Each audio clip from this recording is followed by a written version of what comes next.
Now we're going to create, we'll finish a table here in order to answer some questions on probability. So if you look at this table, you see in the far left column here, we have our data of minutes the customers waited, minutes 1 through 9. In the middle column, we have the number or the frequency. So the frequency is how many people waited that number of minutes. And then on the right-hand column, you have our proportion of customers. And just so that you're aware of how this happens, like for 3 minutes, we know that there were 6 people. 6 out of 50 is 0.12, which is 12%. So that's how we can figure out the proportion. Remember, the proportion, probability, percent, those all reference the same basic thing. So go ahead, hit pause, finish out this table on your own, and then come back and make sure your answers match. All right, so hopefully you can read my handwriting. It's hard to get in those little spots.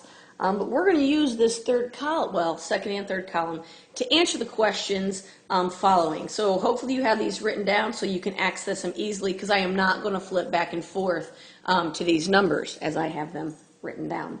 All right, so let's answer some questions. Oh, shut up. Look, I added them in there. I prepped this so long ago, didn't even know. All right, what proportion of the customers in the room waited 7 minutes? Well, since I have this here, here's 7 minutes. Proportion is this last column. So we're looking at, you could say 5 over 50, which reduces to 1/10, or 0.1, or 10%. So any of these would technically be appropriate if they're asking for a proportion. I think generally people use the decimal when asked for proportion, but mathematically they would all be fine.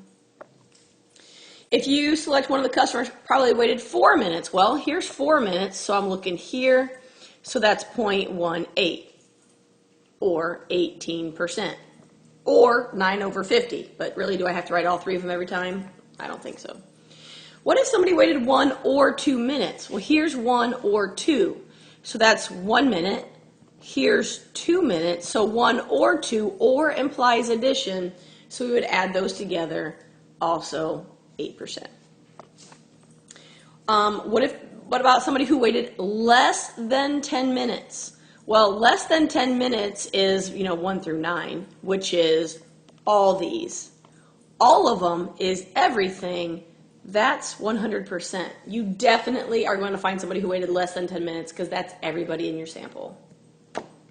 What about somebody who waited more than 10 minutes? Well, more than 10 minutes is down here, and we have nobody. So it would be a 0%. What is the probability the customer waited at least 7 minutes? Now, what does at least mean? At least means that or more. So we're talking 7, 8, or 9 minutes. That's what we're looking at when it says at least 7. So 7, 8, 9 is right here. So I'm looking at 10% plus 8% plus 4%, because those are the 3 that line up with 7, 8, and 9 minutes for a total of 22%. You got a 22% chance of talking to a customer who waited at least 7 minutes, which is 7 or more. What should the total of the percentages in the last column always be? Well, if you think about it, the total should represent all the data. All the data is 100%. As a decimal, it's just 1.